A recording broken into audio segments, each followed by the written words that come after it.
তো hello guys, তো তোমরা দেখতেই পারছো এখন বাজে রাত 2টো। তো আমি যাচ্ছি ফুললি মার্কেটে।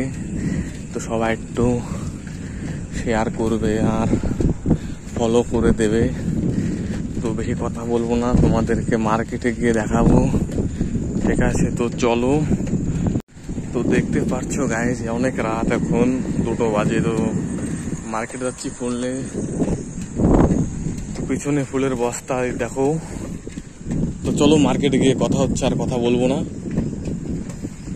তো গাইস, এটা হচ্ছে মেন রোড, আমাদের হাই রোড বেথরডহরি, ঠিক আছে? তো দেখতে পাচ্ছ গাড়ি চলছে, সাই সাই করে গাড়ি চলছে। তো দেখো পাশ দিয়ে বড় বড় সেই লরিগুলো চলে যাচ্ছে, ঠিক আছে?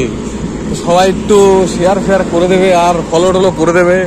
তোমরা ফলো করছো না কি জানি না, নতুন নাকি নতুন, আমি নতুন তাই বলে নাকি বুঝতে পারছি না। তো ওই দেখো কুকুরও শুয়ে আছে, অনেক একটা ভয়ঙ্কর ব্যাপার, ঠিক আছে? মালগুলো ওরা ধরে রাতে। হ্যাঁ, তো রাখছি, মার্কেটে গিয়ে দেখা হচ্ছে। তো ছোট করে ক্লিপটা নিয়ে নিলাম তোমাদের দেখানোর জন্য আমাদের বেথুয়া। তো চলো, হ্যাঁ, মার্কেটে গিয়ে দেখা হচ্ছে।